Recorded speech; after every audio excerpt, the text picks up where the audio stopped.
حبايبي اخباركم ايه؟ انا ولا عزت ورجعت لكم بفيديو جديد استكمالا لسلسله الاكل الصحي.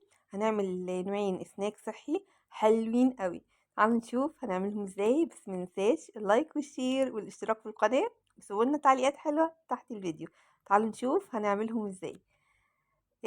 اول حاجه انا جبت عندي قرع. ده قرع عسلي. سلقت كام قطعه كده. هو أول سناك ده ينفع في نظام الكيتو. القرع العسلي مسموح بيه في نظام الكيتو، بس بنستخدمه بحساب، يعني مش بناكل منه كتير. خلاص. بصوا يا جماعة، أنا مش خبيرة تغذية، بس بحب أقرأ كتير، ولما أحب أعمل دايت أو أي حاجة بحب أجرب وصفات. خلاص، عشان بس تبقوا ايه عندكم علم بكده. فأنا بشوف الوصفات دي وبنفذها. تمام. زي ما احنا شايفين هرسنا القرع بالشكل ده، بسيبه بأليافه بكله، مش بصفيه. تمام. هبتدي بقى انزله في بول. ممكن النوع ده اعمله حادق، ممكن اعمله حلو، يعني ممكن اضيف سكر وممكن اضيف ملح. لو ضفت سكر، نظام الكيتو هضيف ستيفيا. لو ضفت ملح في الكيتو برضو هضيف ملح الهيمالايا. وبعدين ادي ضفت سكر، انا عملته حلو. انا طبعا مش عامله هنا مقادير، كنت بجرب الوصفه فما عملتش مقادير، وحاولت ان انا اوصل للقوام المناسب. الم... ال... اه الإضافة التانية بقى إن أنا هضيف سمسم، وهضيف كمان حبة البركة. تمام كده. بتنيني أضيف سمسم لحد لما ألاقي قوامه كده تماسك، والسمسم بقى هو اللي أكتر من القرع، والقرع هو اللي إيه العامل الربط زي ما احنا قلنا، زي ما احنا شايفين كده.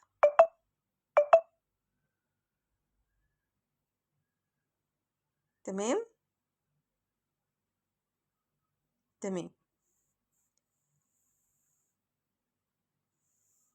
شايفين القوام بقى عامل ازاي، وممكن أتقله كمان شوية.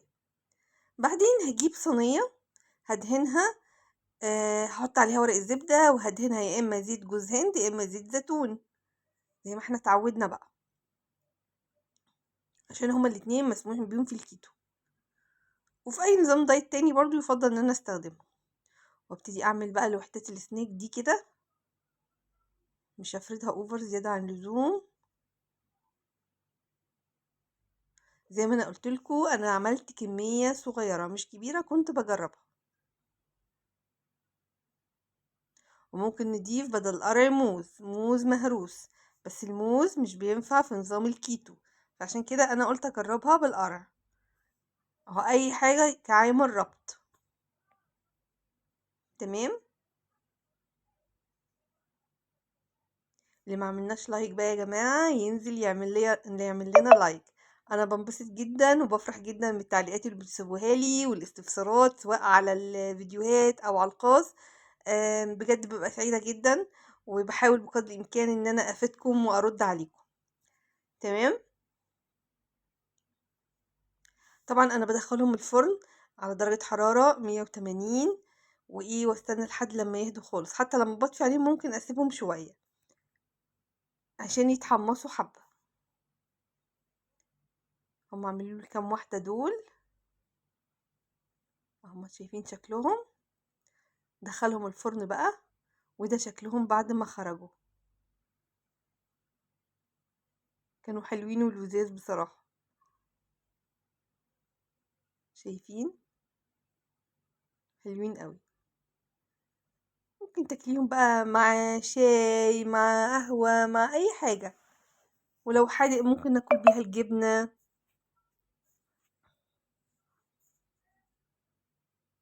حلوة قوي، جربوها وان شاء الله هتعجبكم.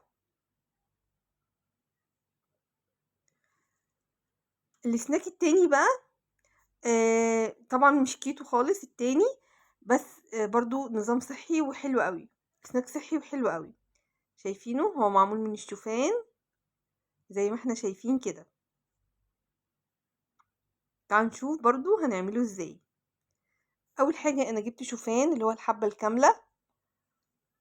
وحطيت عليهم زبيب وجوز هند، حوالي كوباية شوفان وشوية زبيب وشوية جوز هند وشوية قرفة. ممكن احط بقى فواكه مجففة تانية، مش قراصية، بلح، يبقى حلو قوي، اللي هو العجوة ده او التمر يعني. وحطيت عليهم برضو موز مهروس، الوصفة دي بقى بالموز المهروس.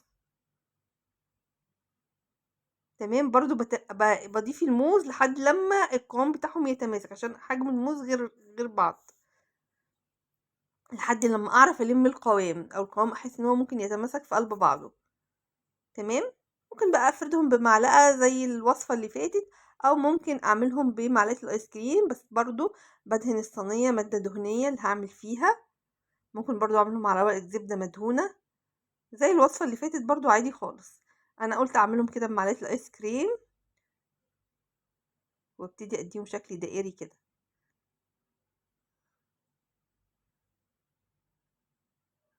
زي ما احنا شايفين.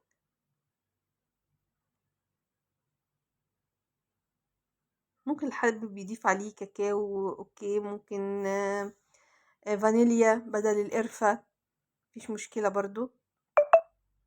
شايفين شكلناهم بقى كده.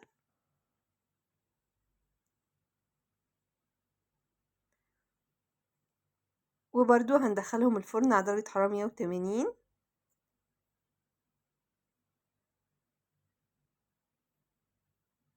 وده شكلهم لما خرج اهو، برضو طعمهم حلو وجميل. برضو جربوا الوصفة دي ان شاء الله هتعجبكم. كانت الصينية سخنة جدا. انا الفترة اللي فاتت دي عملت لكم فيها وصفات كتير، شايفين شكلها وريحتها حلوة قوي من تحت كمان. بس ما تعملوش كمية كبيرة قوي لانها بعد شوية ممكن تطرى. تمام.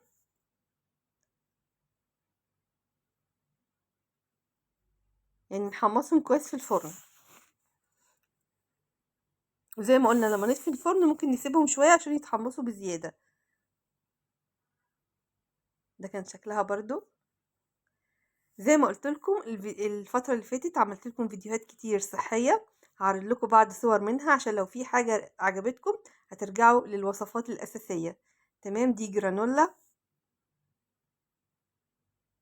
وده الخبز ده أنا كنت عاملاه بجوز الهند، خبز صحي وينفع للكيتو. وده كان فطار صحي برضو بالجرانولا والزبادي والخوخ.